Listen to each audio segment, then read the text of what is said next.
Begin to clap unto the Lord this morning. Come on, how many of you know that every praise belongs to God? I started pastoring at 2515 Franklin Avenue in the Upper Ninth Ward. This is my first church. I never pastored before and had no clue that this church would grow the way that it did. He'll turn you around. Somebody has been redeemed. Say hallelujah. But by God's grace, man, people started coming, and before you know it, man, we had a second service, then a third service. People literally had to park 4 and 5 blocks away. And so it got to the point where if we wanted our church to continue to grow, we had to move. And that's how we decided to relocate.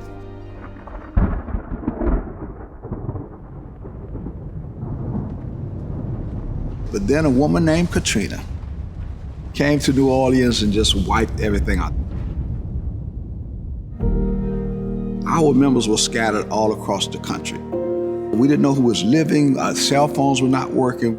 People were dying, they couldn't get food, they couldn't get water, things did not look good. And seeing the flooding in the city, I really went into a depression. I was angry with God because I could not understand, Dave, how something like this could happen.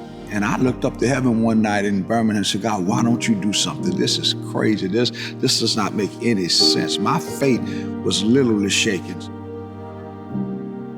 Just didn't know how we was going to go on.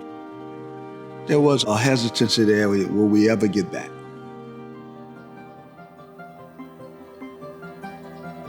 And then I got a call from the mayor of New Orleans.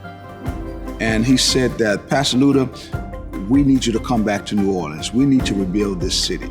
And that's when I began to say, well, Lord, I think you're working this thing out. This area of New Orleans East was right in the middle of a neighborhood. And we wanted that to happen. We had a reputation in the city of being a church that cared for the community. The former building we was in, when we go back and look at that thing, some of the decisions should not have been made.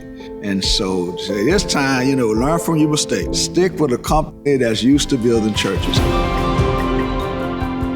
When we first heard of Visioneering, we did our homework and we were just so impressed. One of the things that did impress us with Visioneering was working with the architects. Of course, the process was so helpful to sit down with people who knew what they wanted to do. And even when we told them things as the owner that we wanted to do, they worked with us, say, yeah, we can do that, but you need to understand what the consequences of that are. They were always available for us. A phone call, conference, or if it just didn't seem like we were connected over the phone, they fly down to New Orleans and they meet with us personally. And that made all the difference in the world. Visioneering took what we wanted, put it on paper, and then made it happen.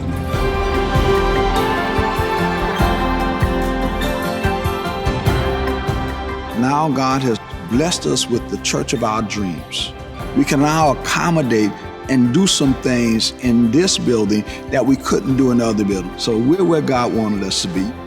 Visioneering helped us to carry out our vision for the people in this community.